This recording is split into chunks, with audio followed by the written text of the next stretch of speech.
So, parenting tip number 55 has to do with not getting in the way of your children's dreams.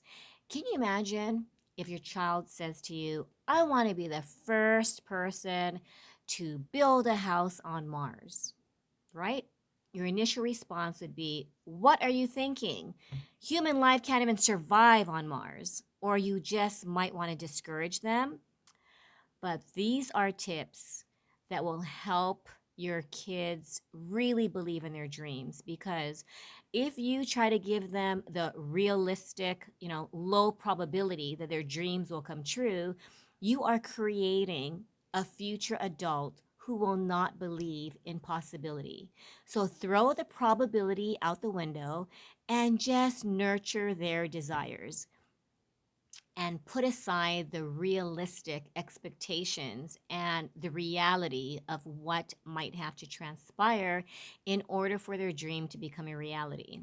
My example or experience is when my daughter wanted to write a screenplay and she wanted to, just make a movie.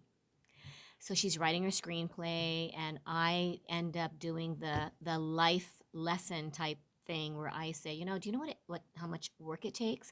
You have to have a producer, you have to have an editor, and you have to do, all these things to realistically create a movie, in order to have it in the theaters. And my friend said, you know what? Let her dream. She could even create it and put it on YouTube. If you have friends who will be actors and actresses, that can be her way of making her dream come true.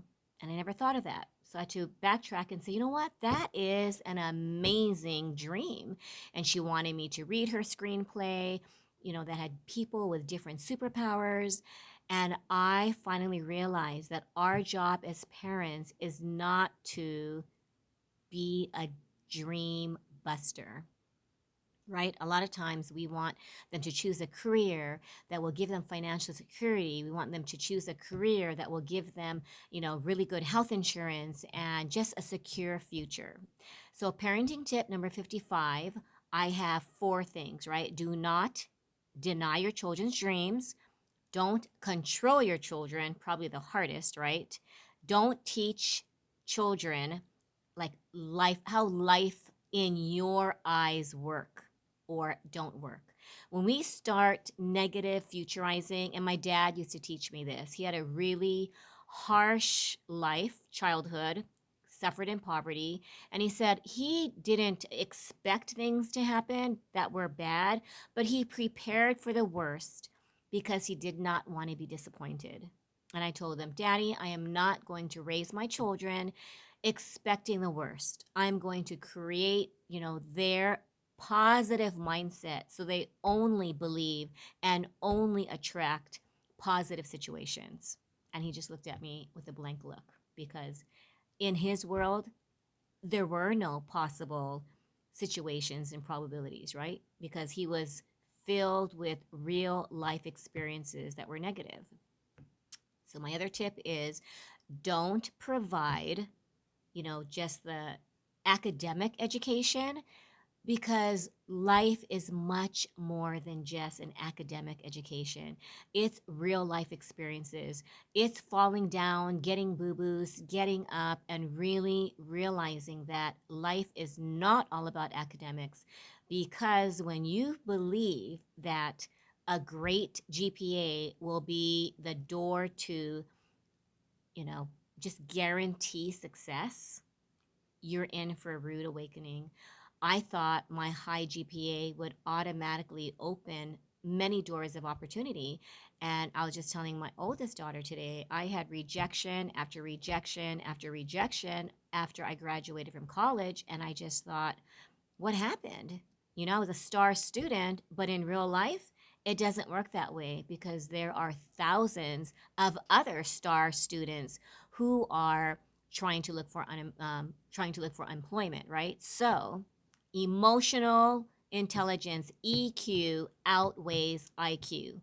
And so one of my courses is the power of EQ and why it supersedes IQs. And we've seen it all over, right? That people who have a high emotional quotient and ability to connect with people. Those are the people who keep their jobs. If you have a high IQ, sometimes you get the job, but oftentimes you won't keep the job because you don't know how to emotionally connect with your bosses, with your clients.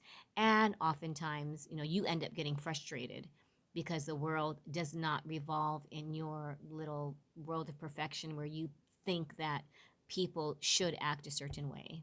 So let's prepare our kids, let them dream big, and don't squelch their dreams and don't preach a negative view of life. Otherwise, you'll be raising kids who become adults who are pessimists and who don't believe in possibility, who don't have faith in the future, and it's a very dismal way to live. So, that's my parenting tip number 55. Thanks for watching. Bye.